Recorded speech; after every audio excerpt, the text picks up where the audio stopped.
Did you know that 89% of award-winning ad campaigns fall into just 6 categories of thinking? And now the ad nerds at Adhouse Advertising School have taken that thinking and turned it into a deck of cards.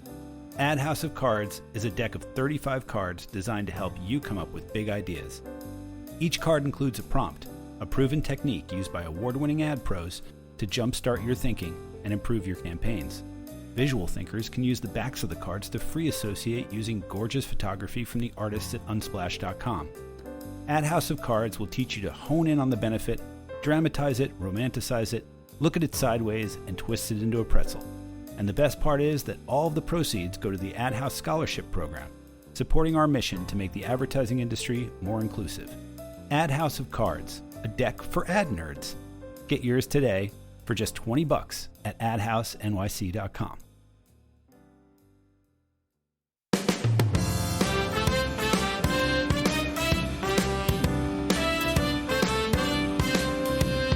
Welcome to the A-List.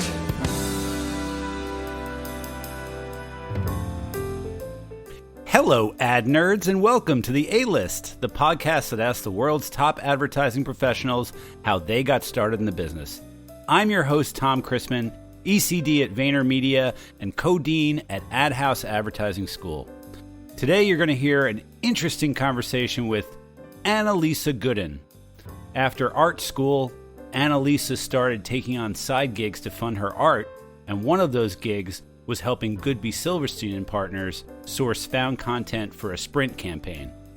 That side job and others led her to starting her own company called Catch and Release, a company that helps agencies and brands source, clear, and license found content from across the internet for their campaigns. I met Analisa when I was freelancing for her at Catch and Release before I came to Vayner Media. And I just thought she was a brilliant person, really smart, really funny. And her story is really interesting because it shows that you don't have to be an art director or a copywriter to get into this business. You can do something like finding found content. So this episode is all about being nimble and curious and saying yes to whatever comes your way. So let's say yes to Analisa Goodin. Hey, Analisa. Hi, Tom. So good to see you again. It's been You a too. while. Yeah. We tried to do your podcast and then I got COVID like an idiot. And couldn't do it. Yeah. I wanted to do it. I was like, it would have been crazy though. I would have been a lunatic because I didn't get COVID for your podcast. I just want to put that out there. perfect. That's perfect. Yeah, because it was a bad choice to get COVID. That was not a good choice on my I'm really sorry that happened. but I'm through it and it's Yeah. okay. Good. And how's 2022 for you going so far? Yeah, it's going great. It's an exciting time to be imagining the future. Yeah. You are imagining the future, and you're at Catch and Release. You started Catch and Release. How long ago did you start that? Just so we can set people's. Yeah, it's taken some twists and turns. It started as a nugget of an idea back in the early 2000s, and not even early 2011 is probably when it kind of started to seed. And then when I actually started to kind of build a company, hire people and develop plans and really think about building something that could exist in the world, that was about 2015. So 4 years from like, maybe this is something to making it happen. Yeah. That's fast. It's pretty fast. And it started at Goodby, right? So like that's where you connect to the advertising. You were in that advertising world. Yeah. And I was actually in the advertising world before Goodby. I was working I was freelance researching. I was a photo and video researcher and was working with production companies and on a freelance basis with some agencies. And then Goodby, the opportunity I had at Goodby Silverstein and Partners was the first really scaled out version I was able to participate in, where this nugget of an idea I had, which was I know how to find great stuff on the web, and I'm figuring out how to make it licensable. The opportunity I had at Goodby was, can you do this, 2,000 times in a month, and with 60 different people on the creative team and 20 different people in the production department. It was just took my nugget and blew it out. And after leaving that job, I was like, I think this warrants being a company. It should be a product. It should be something that not just Goodby gets to use, but everybody gets to use. Yeah. That's fascinating. But I want to get into how you got to advertising. Where did you grow up, and what was your childhood like? And was there some art involved in that? Definitely. Yeah. If we're going way back to the very beginning, my dad is a neurologist and a poet. And my mom is a photographer and has a great eye for architecture. So there's this blend of logic and intuition that I think I've always kind of taken with me through my life. I did go to art school. I got an undergraduate degree from a small university here in California called Dominican, but I spent 2 years of that time in Italy studying with two very progressive contemporary artists from South Africa who instilled big time art theory and contemporary philosophy into their teaching. And I kept working with them. And then I went to graduate school and I got a master's in visual and critical studies. So again, this blend of art theory and practicing artist was really kind of a harkening back to that logic and intuition. Did you want to be an artist yourself? Were you trying to be an artist, or was that something that you were like, I just want to learn about it and be near it? I did. I had a studio and I had shows, and I worked as a curator at a couple of different museums. But I think I realized that it's a very entrepreneurial thing, being an artist, but it's very lonely. Like the product is your work.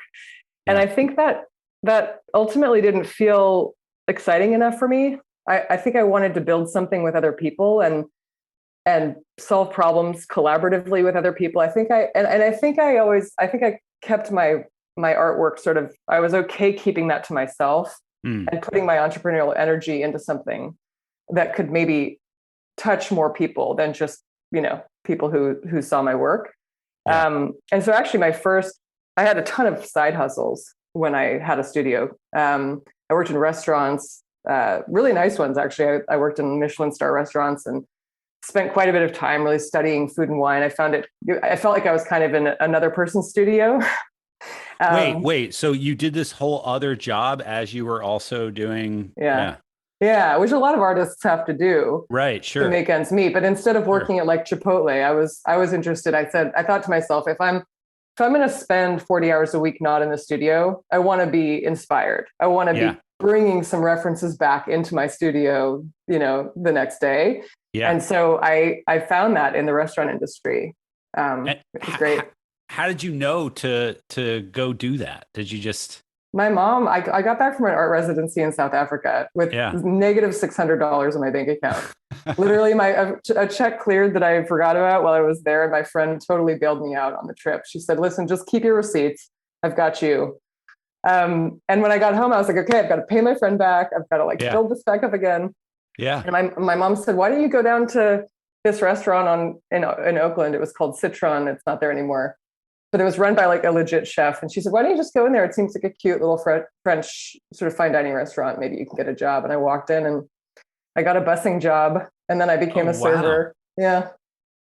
And so that was that your first job out of college? And basically, that?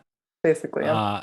And when did you start getting into how did you know about advertising? Was that just another piece of art, or was that just... That was another side hustle. So I was working in restaurants. I had my studio.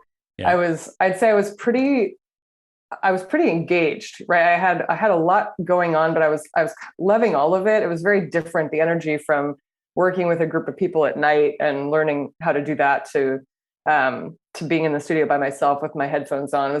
I was very fulfilled, but I got a call from a friend of mine who is an executive producer at a production company in San Francisco, a pretty well-known one.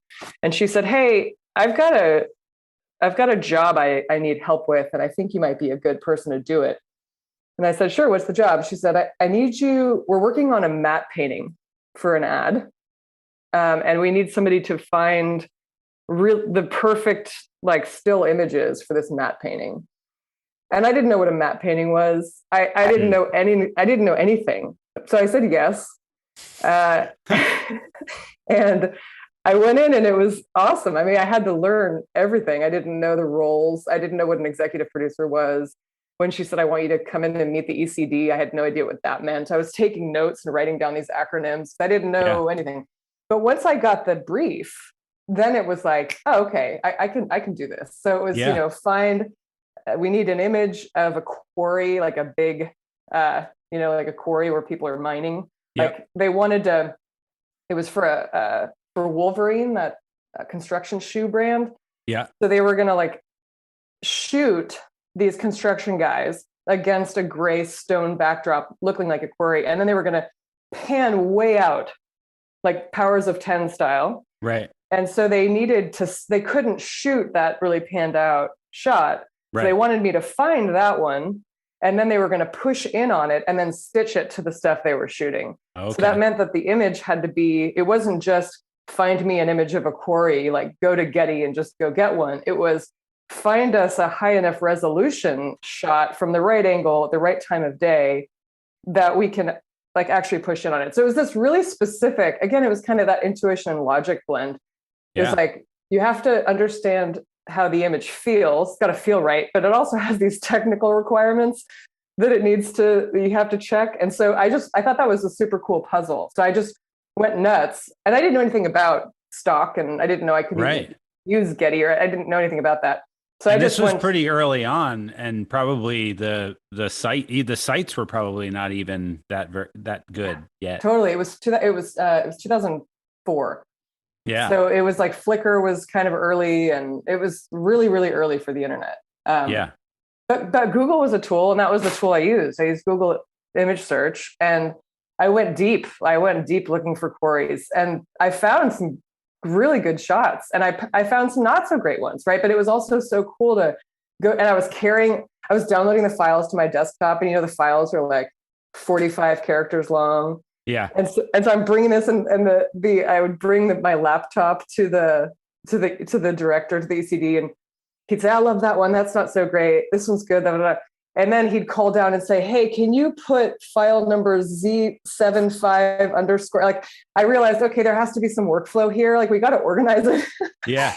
And there's no tool there was nobody, like we had to make that up. Like, yeah.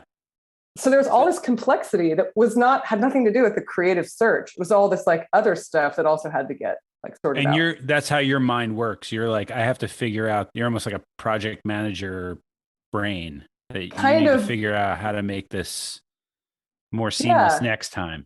Yes, that's right. And but always having to hold the creative, because you can't just have the project manager brain. You have to like be able to switch back and forth from when you're searching and you're curating and you're listening to that brief. You have to silence the project manager brain. You have to become full on like, all I want to do is like absorb this in the most unbiased way possible. Like you just have to be in a yes mindset at the beginning, and then you develop the processes so that the no's don't creep in as little as possible. Yeah.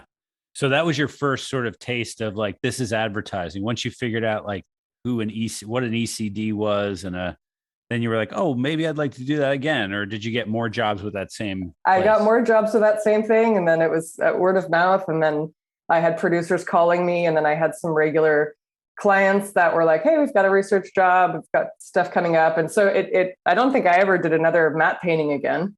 It was all manifestos and rips, and I did director treatment research. So I had kind of a roster of directors that called on me to help them with their pitches, and so I developed kind of a research business. And the other side of the project management brain that kicked in, that it was kind of also an eye-opening experience, was happened on that first job with the matte painting and looking for the quarry. So we'd found the shot, and it was sitting on Flickr on some dude's page who had a couple other shots, but he wasn't like a super active member. And the team really liked it. Like, it was working really well. And that was the shot. And the producer came by my desk and said, "How much do you think it's going to cost? And do you think we can get an agreement signed?" And I was like, "Oh my God, I need to find out who is this photographer?" He was I think he was in Switzerland or something. Where he lives or what language he speaks. Would he respond to a request? Yeah. Does he understand licensing? Who sets the price? That whole side of it was like, wow. And it really put me into kind of a panic, because the last thing I wanted to do is pull the shot out and say, you can't have it. So you're sort of driven by this like desire to just be able to say yes to the creative vision at every stage, no matter what. So that's when it clicked for me. I was like, there's this, it's awesome because we can search for anything, but unless we can organize it and get it licensed, it has to go through it has to live through that whole cycle. It has to go through that whole process. Otherwise it's not doing what it needs to do. That's so interesting. So through that process, in your mind, you started to think, hey, this could be a business. Was that at Goodby? Were you at Goodby at that time? So then I was getting a lot of word of mouth stuff and starting to really become familiar with the production community, really kind of knowing now, like, the different folks and what their needs were, and how to talk, how to repeat back to a creative what I understood in their brief. That was a skill I developed. How to engage with producers and, make sure they had what they needed to get things going. All that I kind of developed. I worked in that community as a freelancer for about 5-6 years, and then I got the call from Goodby. The EP who hired me at Goodby was the same one who first called me to do the matte painting. Oh, that's the same interesting. Woman. Yeah. She's like, that's hey. Interesting. I'm like, what's her name? She's awesome. Yeah, she's great. Her name is Carrie Crosby. Okay. Carrie Crosby. So Carrie Crosby was like, hey, remember when I called you about the matte painting? The same thing. Was it a similar kind of thing, or what were they doing at Goodby? They were always ahead of the sort of, they felt like the most, maybe because they were in San Francisco, probably. They saw all the future stuff happening. So they were trying to get ahead of the web, I guess. What were they?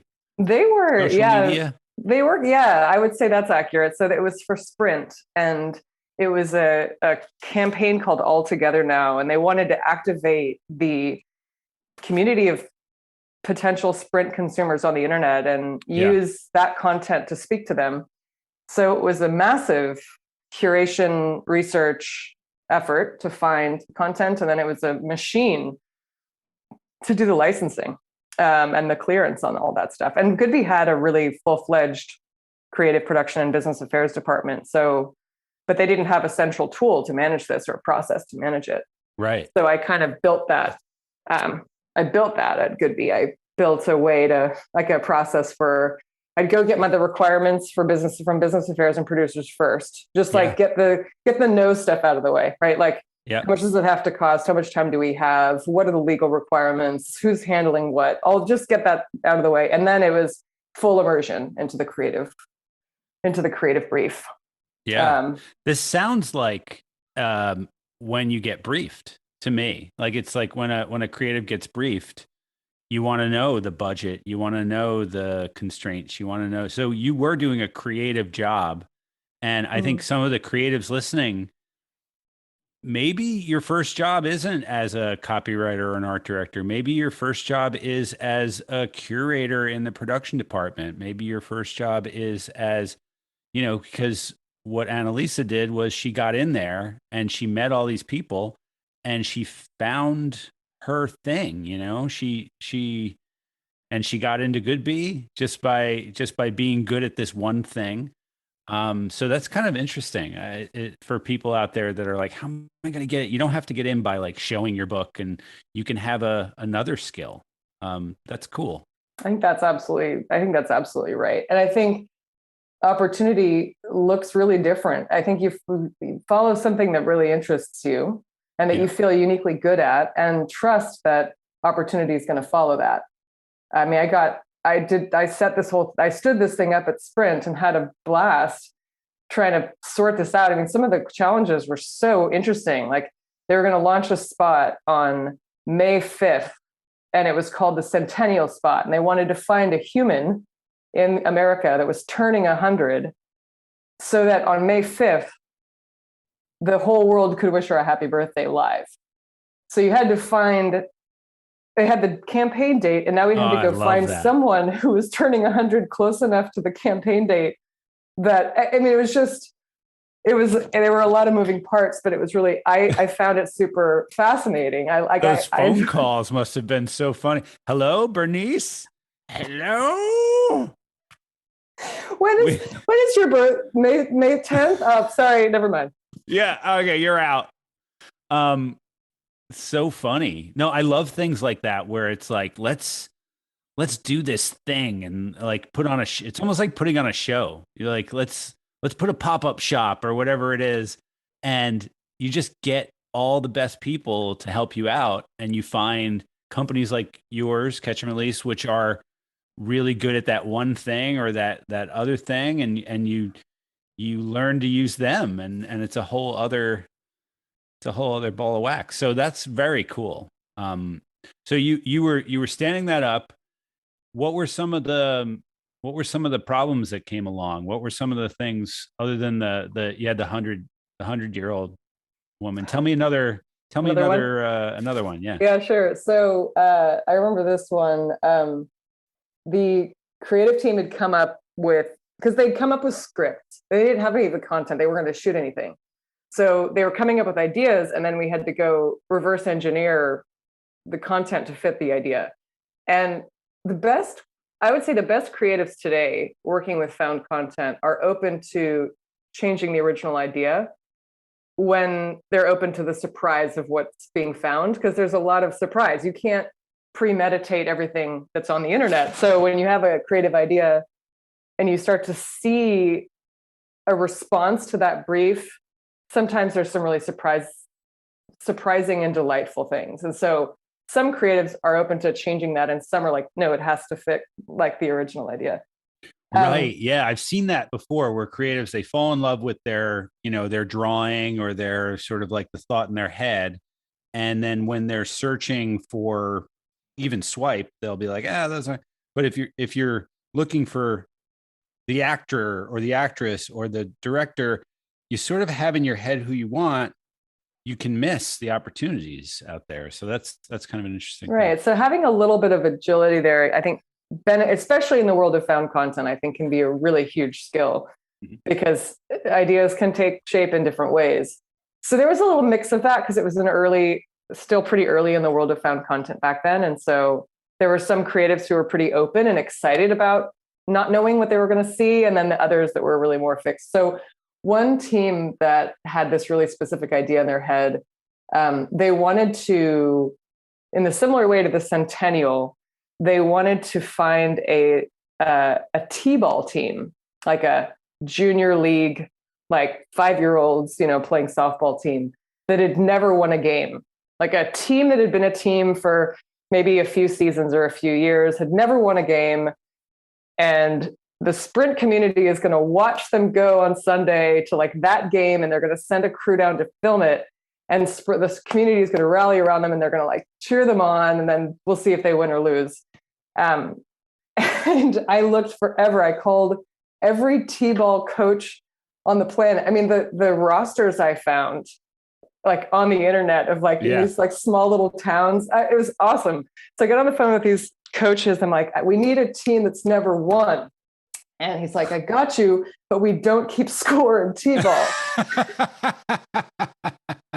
No T-ball team has ever won. Because these are just kids. We're trying to teach them to enjoy the game, not to like be competitive.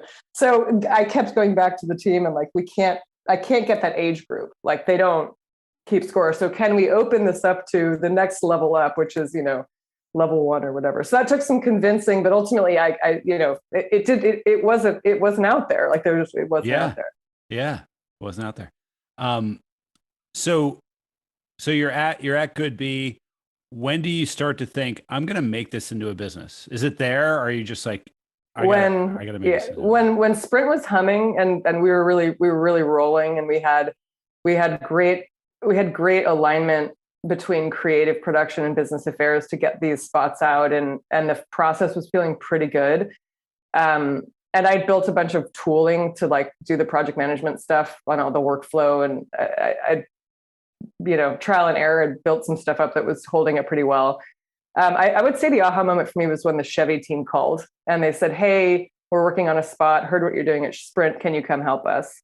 And then I think it was Amex. Amex said, "Hey, heard what you did over at Chevy and Sprint, can you come help us?" And I thought, yeah, this is an agnostic offering. This is something that isn't specific to Sprint. This is a production capability that doesn't exist. Yeah. And I need to build it. Had anything like it ever existed? Did you do some research where? I did. So art buyers were sort of I think that was kind of the first role. Right. Right. Yeah. But not for video. Not in video. There was not a role. There wasn't an art buyer equivalent for footage. That's interesting. So like, because then it would be a producer, and then they want to talk to production companies, and production companies want to shoot their own stuff. And so it's just about nobody had been doing that specific job. Mm-hmm. So talk about catch and release. What is catch and release now? What are the capabilities of it now? Yeah. So I'll tell you, if I can, like, why I named it catch and release. And then I think that'll get us to, so the company that I had before, like, when I was freelancing and then ending up at Goodby, was called Visual Catch. That was the name of my like freelance research company. And we did some licensing. We did the licensing too, but it's called Visual Catch. And after I left Goodby, I took my, I figured out that I could turn this into something. And I wanted to call every single agency in San Francisco and tell them that I just left Goodby and was now available for hire to help them with these particular problems. And I got a lot of good responses. And there's a lot of really good agencies in San Francisco. 11 was there, and BBDO was there, and McCann was there. There's a bunch just like up and down Market Street or California Street. You could just kind of walk into almost any building that looked nice, and it was probably an agency.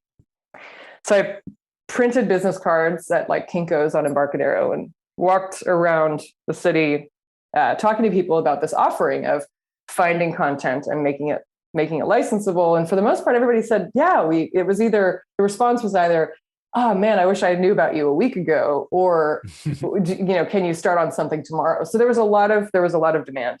And so I was taking that kind of Goodby process, and I was trying it out at different agencies and testing it out and making sure it was working for everyone.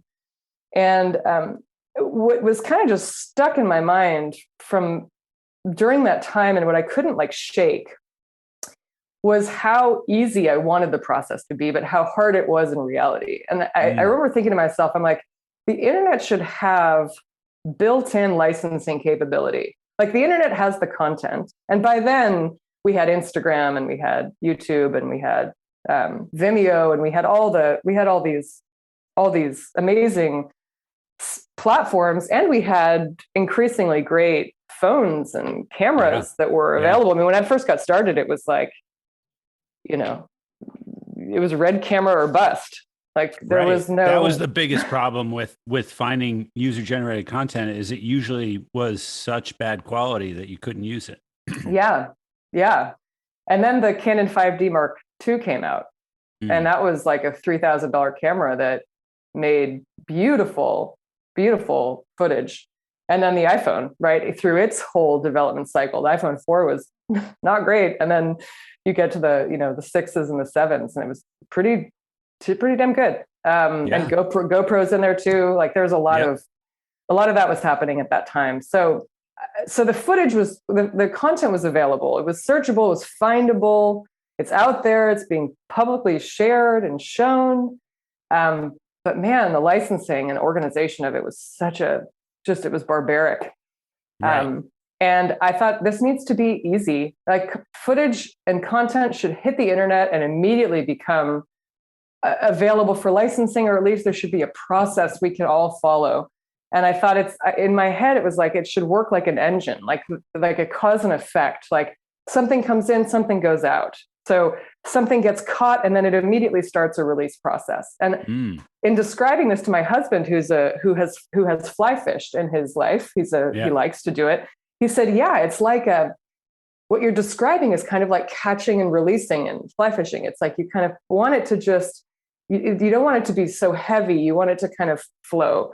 Right. And I felt like that's perfect. That's going to be the name. That's Catch and Release. So he named it Catch and Release, bought the domain, did the whole thing, switched everything from visual catch to catch and release, and then immediately started thinking about how to bring the technology to bear to support this vision and to support all of the, knowledge I had about the workflow and the people involved and who touches what and who needs what, when. And that was the beginning of a whole nother chapter. So Catch and Release today is on that mission. We're on a mission to become the licensing layer of the internet. We're going to take all of this knowledge and all of this passion and empathy for the global creative community. And when I say creative community, I mean anybody who touches creative on the agency or the brand side, and also the creators who are making content, some of whom wouldn't even call themselves creatives, right? Some have just shot something at the right place in the right time, but we treat them all with the dignity of a professional because that's what we believe is right. So we're going to take all of that and what we're building is the licensing layer for the web. So everyone can participate in this process that we've created. So everything because right now it's sort of, if you're a brand, you're probably limited to some influencers. And if you want to get real content, you have to call around but you're saying that every single picture on the web is going to be licensable. Images, videos, music, writing, art, anything created, owned by someone, created by someone and posted to the internet will be able to go through a licensing process and flow that we've built. Yeah. So tell me some of the like successes that you've had for brands and some of the ideas that people have had. Cause I feel like a lot of, especially young creatives, they don't know what they can use and how they can use all this amazing imagery and things on the internet to make something new. Tell me some of the success stories. Yeah, well, I think there's a couple of ways that the internet becomes a super interesting creative resource for ideas. One is in response to an idea. So you have an idea and you use and a lot of people, I'm sure a lot of people who are listening are using the internet to support early versions of ideas, right? When you're just mocking something up or you want to put like a mood board together and you're not going to go shoot everything. So you're going to sort of start. The first step is go find references. I do this as an artist too. Before I kind of start a body of work, I'll what interests me right now? What am I attracted to? And that's kind of the first step. So that's the first relationship to the internet. And then knowing that it can be sort of even more fine-tuned, the search can be even more specific, and then the licensing can take place, means you can actually make what you've mocked up, right? You can that could actually be the real thing. So a pitch or a rip could be the final commercial in this world. Right. So that's kind of content responding to an idea. And then there's ideas responding to content. So Milk Pep discovered on TikTok that there was a whole event happening where people were dancing to this song Fancy Like. And they wanted to respond to that. They wanted to create a campaign responding to this trend that was just kind of happening, this moment that was happening on TikTok right now. Yeah. And so they leveraged found content to be a part of that conversation, to be a part of that moment. So that's another example of brands being able to see use the internet as a cultural sort of wand, right? What's happening, and is this something that we want to be a part of? Yeah. And then to respond really quickly with, so what did you do for them? You actually found footage of people doing that? We found footage of people on TikTok doing this, and then managed all of the clearances and licenses really, really quickly so they could get to market while this was still a relevant moment Right. in Because time. so many things are like flashes in the pan right now. And Yeah. you gotta be, if you're off trend, then you're out on Right. the TikTok. Um, but what are some other ways people can use catch and release? Well, catch and release is really, it's at its essence, it's curation and it's licensing. It's like curation and permission. So if curation is about inspiration, it's about responding to a creative intent or a creative idea. And so we work with advertising agencies, production companies, in-house agencies at brands, and help them and recommend content to them that inspires them, whether it's a response to their brand guidelines and that they want it to be fairly broad, or it's a campaign, a very specific project they're working on that they need to be successful. But that curation piece is really important because it's and the curators that that Catch and Release employs and trains are super interesting, right? There are a lot of different perspectives and a lot of different kinds of people. I think about curating a little bit like casting. Depending on the brief, depending on the search, you want to cast a certain pair of eyeballs with a certain sort of je ne sais quoi that's going to pick up on the nuance of a piece of content more than maybe somebody else would. And that's how I built the company, because I remember getting briefs from clients that were like, we want to celebrate the best moments in basketball over the last 100 years. And I'm like, I don't even know the keywords for that. Like, I'm not a sports person, so I don't even know where to start. So I brought somebody in to curate for me who I knew is a sports fanatic, and he knew all of the moments that became the keywords for a search. So curation is the art and science of taking in a creative ask and turning it into keywords. So that's a really cool thing, and that can be applied in again, like, once the editor is working on cutting something together and you're just like right in there, the spot's going to air in a week and they need some extra help, or it's helping a brand develop a long-term content program where they want a constant feed of curated content that meets their needs. And then the licensing side, or the permissions, is us managing all of the back and forth with the creator and the owner. Reaching out to them, identifying who they are, making sure it's legit, it's safe, it's indemnified, there's not going to be any legal issues. Everyone feels good about the opportunity. Creators are stoked to see themselves in the work. Brands are stoked to have people feeling good about being a participant in the commercial, and then we get them paid, and we do all the mechanics behind the scenes and make it equitable, make it safe, make it a thing a creator would want to do again. And celebrate them afterwards. That's important to us. We believe Catch and Release's purpose is to connect, protect, and celebrate the world's creatives and storytellers. So we want to be that place that those three things can happen. So often in the past, I feel like user-generated content, or UGC, has been this like exploitative, like, you throw out like we'll give you some free soda if you give us your pictures of that. And I feel like there's been a switch now where people understand that, or the good modern companies and modern people understand that, like, these are humans out there and we can actually play with them. And user generated content doesn't have to be like a dirty word. You can sort of make it like a co-creation. It strikes me that like the best creatives right now are the ones who are okay with having a curator out there finding pictures for them, and having people who are fans of the product be part of the creation process, and not trying to like write the script and make it happen, but being open. Maybe we could rename UGC to like human generated content. Not robots. Exactly. It's great what you're doing, and it's another avenue into this business, being a really good Googler, a really good searcher. What are some tips for Googling? What can you give us some curator tips? Yeah, sure. It starts with the brief. It starts with the idea. It starts with and not even really with that. It starts with the if you're looking for a shot, it starts with understanding what that shot is supposed to be doing for the story.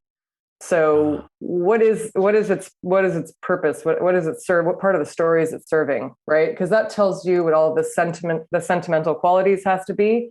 Like, does it have to feel, if it's let's say it's a moment where in a story where maybe there's a campaign and someone wants to celebrate first moments, and they want to show firsts across the board. And one of those then as a curator, you think, okay, they don't care so much about exactly what firsts. They want us to come to the table with some ideas of what firsts. So maybe they give us a list of first steps, first bicycle ride, etc. But as a curator, you sort of think, you got to think, what other scenarios could represent a first? And then you once you have that, then you can go out and you can actually start searching. Other things, other good like curation hacks, if you're looking for a specific point of view, you can try searching with the words my or mine in the search. So instead of saying boy on a beach, you could say my son on the beach. Oh wow! Me and my son on the beach. So you're kind of introducing that really personal narrative in the search words, because anybody who's describing or naming the content before it hits the internet is thinking about it from their perspective. So it gets you closer to that perspective. So it forces you to get into the head of your customer or the target, and how would they put that on the, like, thinking about the context of that piece of art.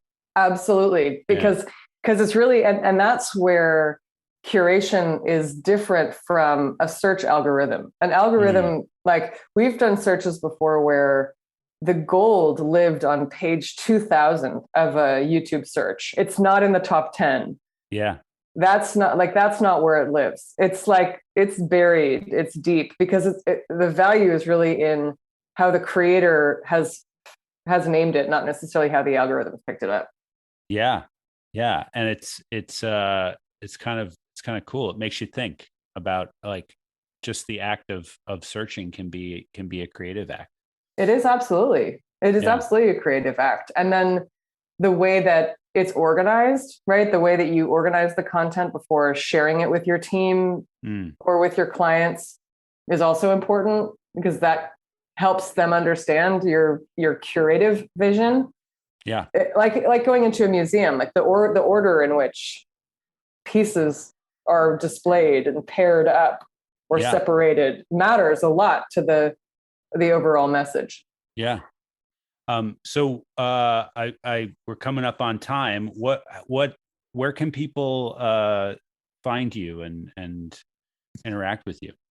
Yeah. So catchandrelease.com is our website, and you can take a look there at a ton of examples of recent work that our customers are making with found content and using catch and release. And then we have some really cool tools coming this year for creators and for people to engage with licensing the internet. So I'd say stay tuned for some of that, because there's some really cool stuff coming out. Oh, that's very cool. Well, thank you for coming on and telling your story. So good to talk to you. Tom, it was awesome. I love this podcast, and I hope it's helpful to all your listeners who are thinking about what they want to do next, because there's a lot of opportunity out there. Awesome. There are so many great stories in this business, and Analisa's is one of them. What an interesting person. What an interesting episode. Head over to catchandrelease.com to see some of the work that she's helped create for agencies and brands. This has been the A-List, sponsored by Adhouse Advertising School. We have a new class with Rich Wakefield starting March 17th. 10 weeks, just $699. Check it out at adhousenyc.com. I'm Tom Christmann. You can find me at tomchristmann.net. Thanks for listening. Thanks to Ross Hopman at Duotone for the music. And we will be back next week or the week after with another awesome episode. So stay tuned and subscribe. Why don't you? And tell your friends and stuff. All right. That's it for me.